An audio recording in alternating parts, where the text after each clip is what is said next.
Hi everybody, Jessie here from jessiebanks.com and welcome back to another video. So for today's video, I'm doing a super fun little pig card here featuring the Piggy Pebbles, that's what it is, stamp set from My Favorite Things. I'm using some Nina White 80-pound cardstock. I have an embossing buddy there, some VersaMark, some black ink. You can see the lid on my VersaMark's broken. It still stays sealed. I'll buy a new one eventually. I'm going to start out by stamping out our little pig with the umbrella here on some Nina 80-pound solar white cardstock using some MFT Extreme Black ink. I love this ink for Copic coloring. I find it's one of the blackest that I've used, at least thus far, in my crafting endeavors. So I thoroughly enjoy it, and that's the one that I tend to reach for 9 times out of 10. We are going to stamp that one out, and then the sentiment I'm stamping on right away. I usually leave this till the end, but because I wanted to do some embossing and things, I added it on a little bit earlier, and I went with the I love you so much. So much, get it? Ha! Anyway, I'm so funny. I'm going to use my embossing buddy here just to make sure that nothing's going to stick to this background once I start stamping out the little raindrops and things. So once we get that on, I put my big head in the way. I apologize. I have a new filming setup and I'm getting used to it, and I find that I put my head in the way a lot, so it's going to take a little work. So I'm going to line up my mask here. This was cut out of Simon Says stamp masking paper.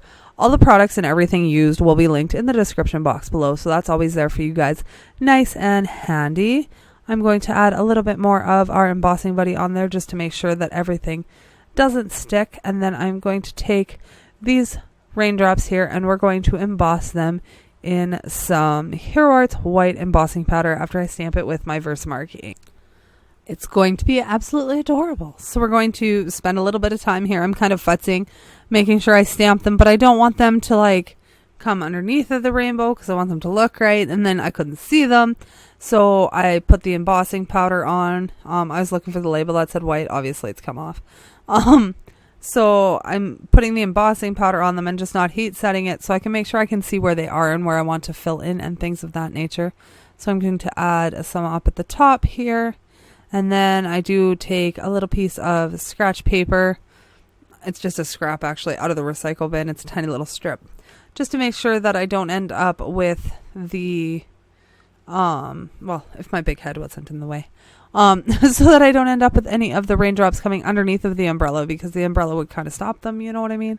So that's why I did that. And I add a little bit more on the other side, and then we will heat set them. So I have one of the Wagner heat tools, or Milwaukee heat tools, pardon me. You can buy them all over the place. I think some are branded with Hero Arts and things now. I will have them linked in the description box below. I like them. They get super hot, super fast. They emboss fantastically. I don't have to futz with them. They don't seem to break on me like the less expensive ones did. I've had this one going on like 4 or 5 years now, and it still works fantastic. So here it is. I let it run for about 30 seconds to get nice and hot. Now I'm going to emboss all of these little white raindrops. And then when that's done, we will ink the background before we get to pull off our mask and see my favorite part. So now that I just put my hand on that there just to help it cool down so that it stayed nice and flat. It's still kind of rolled a little bit. It doesn't affect the end card once I tape it flat. This is just an extra little strip of masking paper to create a line at the ground to give our little pig here some grounding. And I've got some broken china and some Blueprint Sketch Distress Oxide inks that I'm going to blend into the background. I start with the lighter color, which is the broken china, and I just take my time and I'm slowly blending that all around. I wasn't in a rush to do this. I wanted to get a fairly smooth blend without having to go completely to the edges of the card. So that took a little bit more work than it normally would if I was just kind of ink blending the entire background. But I wanted to kind of have that white halo border thing going on around the outside of it. So we're just going to carry on blending that. There's a few pieces that come up, but once I color it with my Copic markers, you don't even hardly notice it. Those little tiny balls, circle thingies at the end of the umbrella all come off with all the ink blending. But what I do at the end is I have a little trick that I fix that with so that you can't see the blue color underneath of it. And it makes it look like it was colored with the markers and blends into the rest of the entire umbrella. So now we're adding in some of the Blueprint Sketch and blending that into the broken china. And I do go back with the lighter color just to make sure that I have a real nice transition between those colors, and you can see a little bit of all of them without them just kind of being splotted on top of each other. So we're getting that all blended out. Oh, not quite finished yet apparently. There we go. This is the end of it. Now I'm going to take this bottom piece of masking paper off, and I'm going to move it up so that I can do some ink blending just with a little bit of ground espresso distress oxide ink in order to give our pig something to stand on and give him a little bit of a grounding. I had to be a little bit more gentle with this as the distress oxides above it were not completely dry, so I wanted to make sure that I didn't rip that masking paper up and make a complete mess underneath of it. I did end up with a super sharp edge. It wasn't a big deal. Just had a little bit of a gentler hand and worked a little slower. So there is our background complete. I slowed down while I was pulling that off. That was funny. And now we're going to pull off our mask on our little pig and umbrella here. This is my favorite part. You get to see that super bright white little guy that we're going to add a bunch of color to. I'm taking a little piece of paper towel here just to buff all the color off of our raindrops to make those nice and white in the background. Now we're going to get into the coloring. Okay, so this is something I always do when I work on my cards, but I don't always film it. I have a scratch piece of paper here, and I'm just working on the color combination that I'm going to use on our little pigs. So what I end up using here is a BV 2320, an E95, 93, 00, and 000. And that gives us a little pig skin color that doesn't look quite so pink. I need to take my head out of the frame. But anyway, it's not quite so pink. It's more of like a peachy, fleshy color. I think it reads more as a skin tone. But I tend to do that a lot when I'm not sure of what colors I want. I'll do them on a scratch piece of paper, and then I know that they will turn out the way I want them to. And if they don't, I know to try different combinations so that I get the color that I want. So I start by adding in our darkest shadows there with the BV23, and then I'm going to go over those with the BV20 and slowly pull that out into the white of the paper.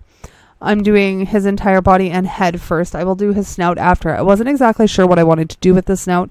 I ended up using the same combination in the end, but when you aren't sure, I just figured I'd leave it out and then make sure that it's what I wanted and that I didn't want to change anything up and be a little bit disappointed when it got to the point of that being finished.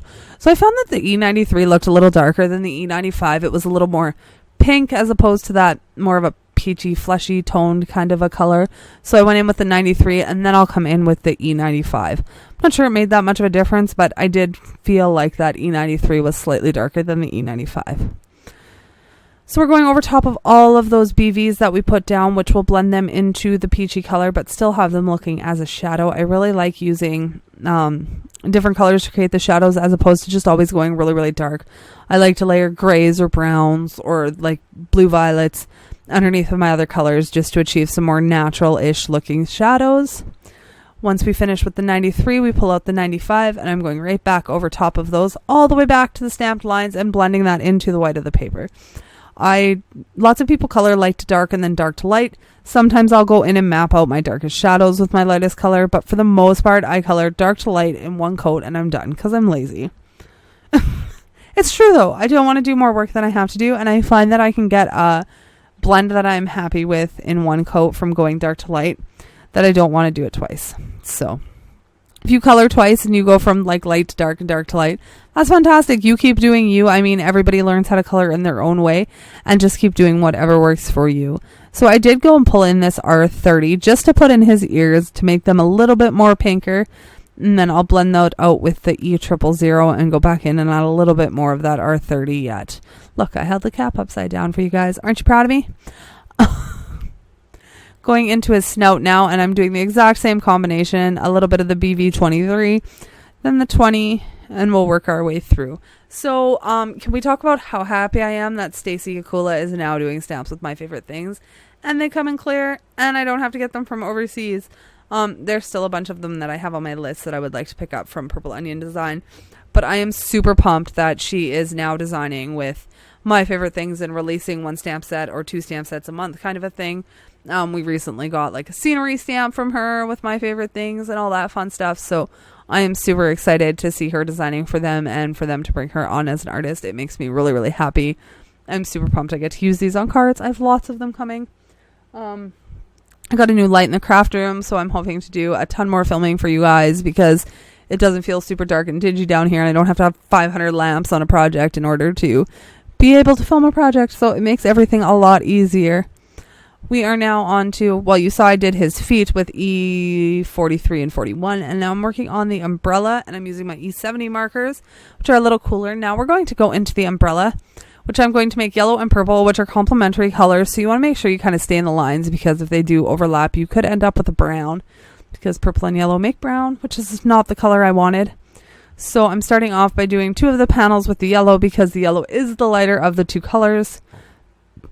So I'm starting off with that YR24, which I tend to use for my yellow shadows 90% of the time. And then I'm going in with my Y17, 15, 13, and 11 to blend them out. And then I'm going to take my purples and do the exact same thing again.